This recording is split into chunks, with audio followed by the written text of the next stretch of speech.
Hi everyone, welcome to my channel. I am Heather Majors. Today we're going to learn how to download a Teams meeting's attendance roster. This will help you keep track of who's attended your important meetings or your online training sessions. Let's jump on the computer and see how the attendance rosters work. I have navigated to the Teams web app and I have already created a meeting.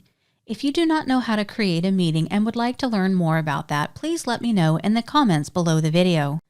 You will not see the attendance dashboard until you create the meeting and add at least one person to it, which I have done for this example. In the top toolbar at the very end, I'm clicking on attendance, and right now there is no information displayed because the meeting has not started yet. So I'm just going to go ahead and join the meeting so we can generate some data for the attendance roster. And now we have 2 people in the meeting. Please note that only the organizer has access to the attendance roster and the attendance dashboard.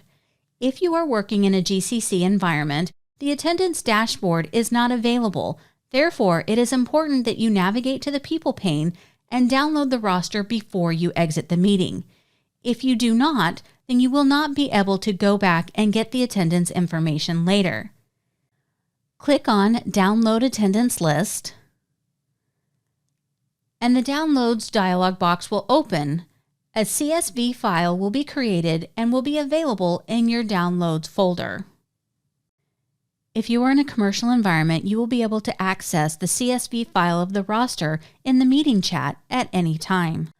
When you open the CSV file, the information you will see is a little bit different than what you see on the attendance dashboard in Teams. The primary difference is that you can see where Jessica has joined, left the meeting, and then joined again. As the organizer of the meeting, I have navigated back to the attendance dashboard. And here you have the meeting summary, which shows you how many participants there were, the start and end time of the meeting, and the duration, as well as the names of the participants. And there you have it. In a few short steps, we've learned how to download a Teams meeting's attendance roster. I hope you found this video useful, and if you did, please press the like button.